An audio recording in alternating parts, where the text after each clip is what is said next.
So when we left off, we were talking about how the inhabitants of Britain, and more especially those of the northern parts, were craniologically of a type approaching to the Negro or to the Australian race, and that the tribes of Aboriginal Britons must have more closely resembled the Australian or Tasmanian than the Laplander and Eskimo.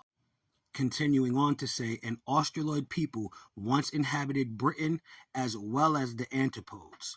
We know they were alike in their physique. It would be strange if they differed in complexion.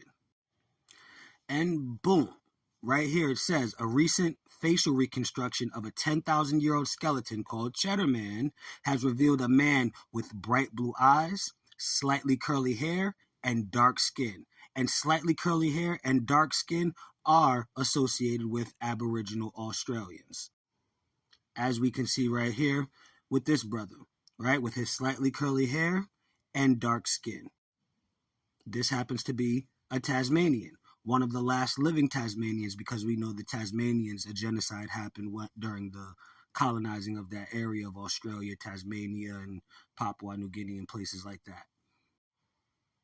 This individual here actually happens to be the very last Tasmanian, and it was stated in Ancient and Modern Britons by David McRitchie that the early inhabitants of Britain resembled an Australoid Tasmanian Negro race.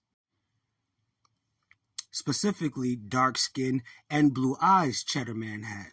Well, this young man right here has exactly that, dark skin and blue eyes. Where is he living? Amongst the Aboriginal islands of Oceania.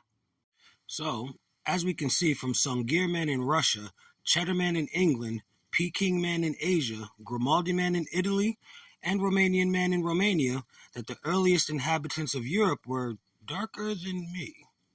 That's not fair.